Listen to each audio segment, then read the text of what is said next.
Hello, my name is Trace. I'm from the state of Kansas within the United States. I would like to introduce to you this channel consisting of English with a subtitle. The Story of the Fisherman. Sire, there was once upon a time a fisherman so old and so poor that he could scarcely manage to support his wife and 3 children. He went every day to fish very early, and each day he made a rule not to throw his nets more than 4 times. He started out one morning by moonlight and came to the seashore. He undressed and threw his nets, and as he was drawing them toward the bank, he felt a great weight. He thought he had caught a large fish, and he felt very pleased. But a moment afterward, seeing that instead of a fish, he only had in his nets the carcass of an ass, he was much disappointed. Vexed with having such a bad haul, when he had mended his nets, which the carcass of the ass had broken in several places, he threw them a second time. In drawing them in again, felt a great weight, so that he thought they were full of fish, but he only found a large basket full of rubbish. He was much annoyed. "O fortune," he cried, "do not trifle thus with me, a poor fisherman, who can hardly support his family." So saying, he threw away the rubbish, and after having washed his nets clean of the dirt, he threw them for the 3rd time, but he only drew in stones, shells, and mud. He was almost in despair. Then he threw his nets for the 4th time. When he thought he had a fish, he drew them in with a great deal of trouble. But there was no fish, however, but he found a yellow pot, which by its weight seemed full of something, and he noticed that it was fastened and sealed with lead, with the impression of a seal. He was delighted. "I will sell it to the founder," he said. "With the money I shall get for it, I shall buy a measure of wheat." He examined the jar on all sides. He shook it to see if it would rattle, but he heard nothing, and so judging from the impression of the seal and the lid, he thought there must be something precious inside. To find out, he took his knife, and with a little trouble he opened it. He turned it upside down, but nothing came out, which surprised him very much. He set it in front of him, and while he was looking at it attentively, such a thick smoke came out that he had to step back a pace or 2. This smoke rose up to the clouds, and stretching over the sea and the shore, formed a thick mist, which caused the fisherman much astonishment. When all the smoke was out of the jar, it gathered itself together and became a thick mass in which appeared a genius, twice as large as the largest giant. When he saw such a terrible-looking monster, the fisherman would like to have run away, but he trembled so with fright that he could not move a step. "Great king of the genii," cried the monster, "I will never again disobey you." At these words the fisherman took courage. "What is this you are saying, great genius? Tell me your story, and how you came to be shut up in that vase." At this the genius looked at the fisherman haughtily. "Speak to me more civilly," he said, "before I kill you." "Alas, why should you kill me?" cried the fisherman. "I have just freed you. Have you already forgotten that?" "No," answered the genius, "but that will not prevent me from killing you, and I am only going to grant you one favor, and that is to choose the manner of your death." "But what have I done to you?" asked the fisherman. "I cannot treat you in any other way," said the genius, "and if you would know why, listen to my story. I rebelled against the king of the genii. To punish me, he shut me up in this vase of copper, and he put on the leaden cover his seal, which is enchantment enough to prevent my coming out. Then he had the vase thrown into the sea. During the first period of my captivity, I vowed that if anyone should free me before 100 years were past, I would make him rich even after his death. But that century passed, and no one freed me. In the 2nd century, I vowed that I would give all the treasures in the world to my deliverer, but he never came. In the 3rd, I promised to make him a king, to be always near him, and to grant him 3 wishes every day, but that century passed away as the other 2 had done, and I remained in the same plight. At last I grew angry at being captive for so long, and I vowed that if anyone would release me, I would kill him at once, and would only allow him to choose in what manner he should die. So you see, as you have freed me today, Choose in what way you will die." The fisherman was very unhappy. "What an unlucky man I am to have freed you. I implore you to spare my life." "I have told you," said the genius, "that it is impossible. Choose quickly. You are wasting time." The fisherman began to devise a plot. "Since I must die," he said, "before I choose the manner of my death, I conjure you on your honor to tell me if you really were in that vase." "Yes, I was," answered the genius. "I really cannot believe it," said the fisherman. "That vase could not contain one of your feet even, and how could your whole body go in? I cannot believe it unless I see you do the thing." Then the genius began to change himself into smoke, which as before spread over the sea and the shore, and which, then collecting itself together, began to go back into the vase slowly and evenly until there was nothing left outside. Then a voice came from in the vase which said to the fisherman, "Well, unbelieving fisherman, here I am in the vase. Do you believe me now?" The fisherman, instead of answering, took the lid of lead and shut it down quickly on the vase. "Now, O genius," he cried, "ask pardon of me, and choose by what death you will die. But no, it will be better if I throw you into the sea whence I drew you out, and I will build a house on the shore to warn fishermen who come to cast their nets here, against fishing up such a wicked genius as you are, who vows to kill the man who frees you." At these words the genius did all he could to get out, but he could not because of the enchantment of the lid.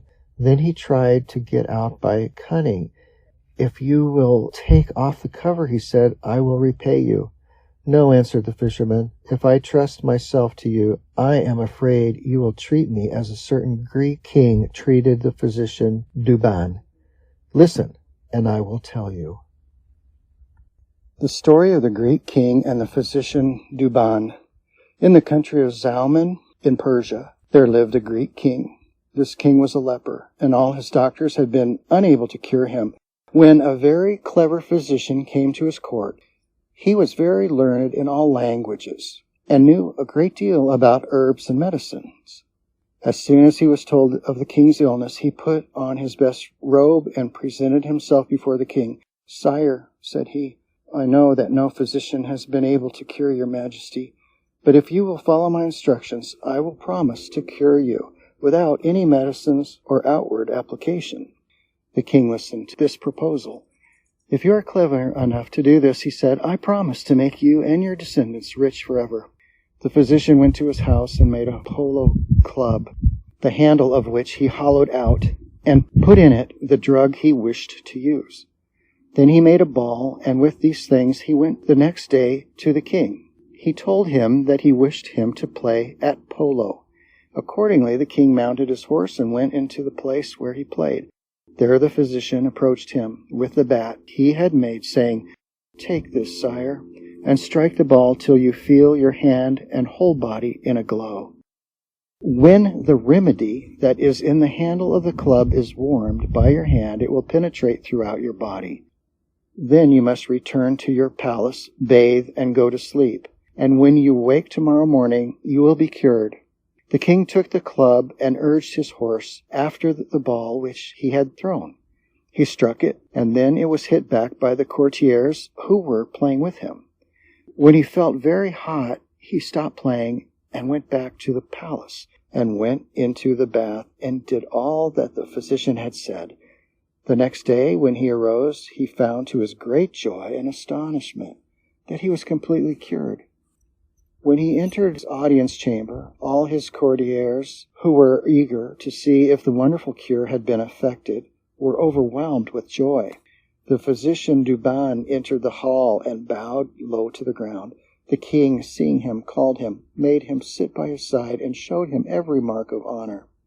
That evening he gave him a long and rich robe of state, and presented him with 2,000 sequins.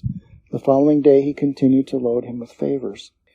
Now the king had a grand adviser, who was avaricious and envious, and a very bad man. He grew extremely jealous of the physician, and determined to bring about his ruin. In order to do this, he asked to speak in private with the king, saying that he had a most important communication to make. "What is it?" asked the king. "Sire," answered the grand vizier, It is most dangerous for a monarch to confide in a man whose faithfulness is not proved. You do not know that this physician is not a traitor, come here to assassinate you. I am sure, said the king, that this man is the most faithful and virtuous of men. If he wished to take my life, why did he cure me? Cease to speak against him. I see what it is. You are jealous of him, but do not think that I can be turned against him. I remember well that a vizier said to King Sinbad, his master, to prevent him from putting Prince, his son, to death. What the Greek king said excited the vizier's curiosity, and he said to him, Sire, I beg your majesty to have the condescension to tell me what the vizier said to King Sinbad. This vizier, he replied, told King Sinbad that one ought not to believe everything that a mother-in-law says, and told him this story. The story of the husband and the parrot. A good man had a beautiful wife, whom he loved passionately and never left if possible. One day, when he was obliged by important business to go away from her, he went to a place where all kinds of birds are sold and bought a parrot. This parrot not only spoke well, but it had the gift of telling all that had been done before it. He brought it home in a cage and asked his wife to put it in her room and take great care of it while he was away. Then he departed. On his return, he asked the parrot what had happened during his absence, and the parrot told him some things which made him scold his wife. She thought that one of her slaves must have been telling tales of her, but they told her it was the parrot, and she resolved to revenge herself on him. When her husband next went away for one day, she told the slave to turn under the bird cage a hand mill, another to throw water down from above the cage, and a third to take a mirror and turn it in front of its eyes from left to right by the light of the candle. The slaves did this for part of the night, and did it very well. The next day, when the husband came back, he asked the parrot what he had seen. The bird replied, My good master, the lightning, thunder, and rain disturbed me so much all night long that I cannot tell you what I have suffered. The husband, who knew that it had neither rained nor thundered in the night, was convinced that the parrot was not speaking the truth. So he took him out of the cage and threw him so roughly on the ground that he killed him. Nevertheless, he was sorry afterwards, for he found that the parrot had spoken the truth. When the Greek king had finished the story of the parrot, he added to the vizier, And so, vizier, I shall not listen to you, and I shall take care of the physician in case I repent as the husband did when he had killed the parrot. But the vizier was determined. Sire, he replied, the death of the parrot was nothing. But when it is a question of the life of a king, it is better to sacrifice the innocent than save the guilty. It is no uncertain thing, however. The physician, Douban, wishes to assassinate you. My zeal prompts me to disclose this to your majesty. If I am wrong, I deserve to be punished as the vizier was once punished. What had the vizier done, said the Greek king, to merit the punishment? I will tell your majesty if you will do me the honor to listen, answered the vizier.